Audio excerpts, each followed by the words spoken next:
Janja Lula da Silva, sempre ao lado de Lula, é, chamando reunião e fazendo um monte de coisas diferentes ali. Ela, que não gosta de ser chamada de primeira-dama, tem feito uma atuação lá.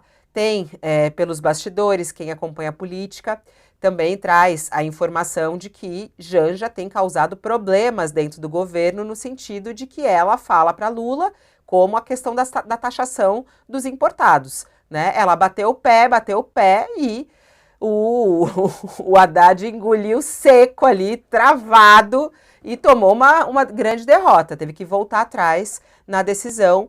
E dizem, né, na apuração de muitos jornalistas, que foi Janja a grande responsável por ter feito isso. Como que o senhor analisa a atuação de Janja? Tem sido bom para o governo? Não tem sido bom? Ela parece que é uma dessas palpiteiras, né, que você disse antes da comunicação de Lula, que ele recebe muitos palpites e está meio perdido de tanto palpite que recebe. Ela certamente é uma delas, né? Ah, com certeza. E isso é uma novidade muito boa para o Brasil, né?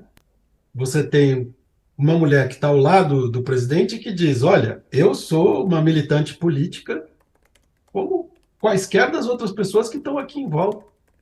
E eu tenho a minha opinião, eu tenho a minha posição, e eu quero expressar a minha posição, tá certo? E isso, inclusive, Fabiola, até é ruim a gente ouvir às vezes que a Janja é culpada disso ou culpada daquilo, certo? Assim, ela está fazendo o que ela acha que ela tem que fazer, certo? Que é empurrar o governo numa determinada direção. Agora, quem vai tomar a decisão é o Lula, certo? Ela está fazendo o papel dela. Como estão fazendo o papel deles todas as outras pessoas que estão em volta do Lula e que estão também tentando dizer, olha, o rumo é para lá, o rumo é para cá, tá? Eu só não acho que o Fernando Haddad ele engoliu seco ou a coisa da taxação. Eu acho que não foi muito difícil de engolir. Não foi alguma coisa muito, muito importante. Inclusive, eu acho que foi um teste bom, sabe? Porque a gente estava falando de uma receita possível de 8 bilhões de reais. Mas nesse novo arcabouço tem que encontrar 150 bilhões. Então vamos dizer que nesse contexto, 8 não é muito. É importante? Mas não é muito. Então, você ter um revertério nisso, eu acho que é muito importante. A gente estava falando da questão do aprendizado, por exemplo, né? Então, assim, o governo aprendeu que tem que olhar para coisas que antes não olhavam, como, por exemplo, o fato de que as pessoas fazem importações de até R$ 250, tá certo? E que isso é toda uma economia que está por trás disso, e que a gente tem que olhar com cuidado, que é a vida das pessoas que está em causa, para o bem e para o mal, sabe? Então, tem um pouco isso, e eu acho que tem também o fato de que a Janja ela tem uma relação com a rede social que é muito mais próxima do que várias outras pessoas que estão em volta do Lula. Então, acho que ela tem isso também, de dizer, olha, presta atenção porque isso vai dar problema e tal. Agora, ela está fazendo o papel dela, como militante, como mulher, como pessoa. Tá? Quem vai tomar a decisão é o Lula. Né? Ela, Então, eu acho ela, que é positivo ter várias influências, sabe, Fabíola? alguns dizem que ela traz o Lula para esse tempo atual, assim. A Janja é uma mulher moderna, né? Muito progressista, né? É perceptível isso, professor? Até Acho é, que é, sim. é. Muito claro. Muito claro. Agora, é o que eu estava dizendo antes.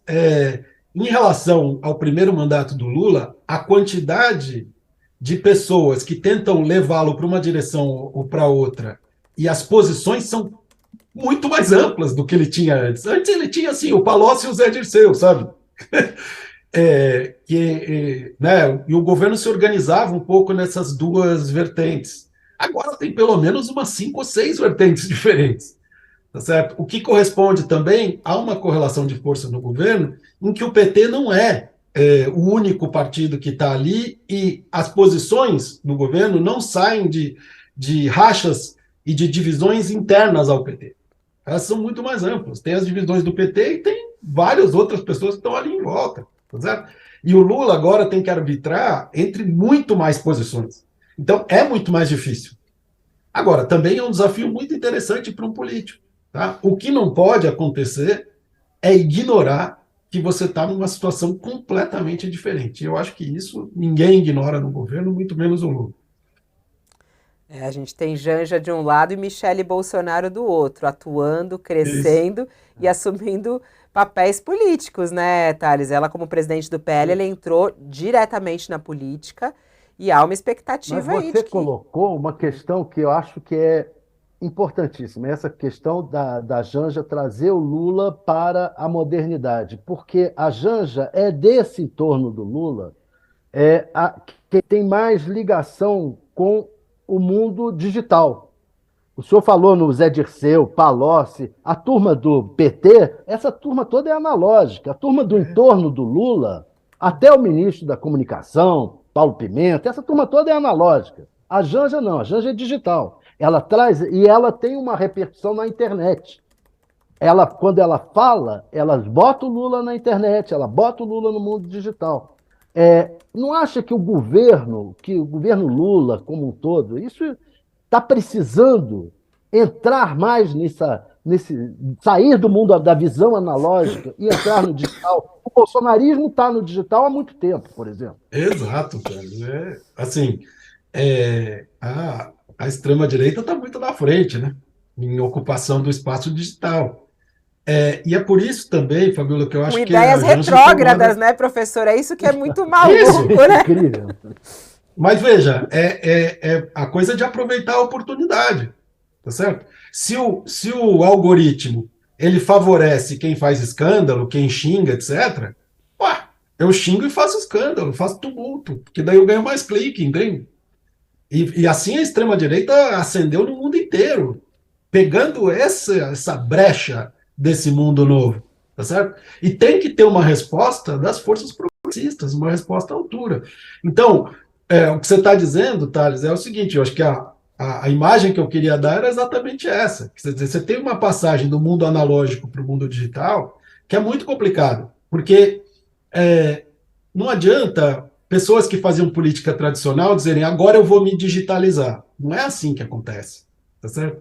Tanto é que a candidatura Bolsonaro e o bolsonarismo nasceram já digitais, tá certo? Era um projeto mesmo.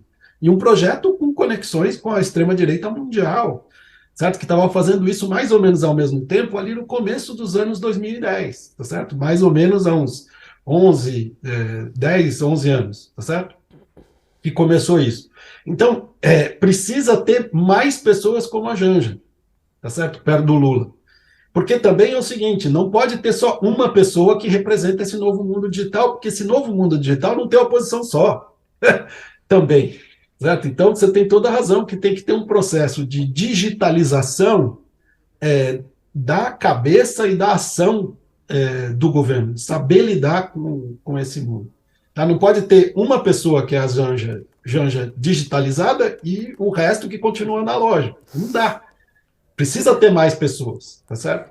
Eu fico imaginando o pessoal vindo essa dentro do governo. Lula precisa de mais janjas.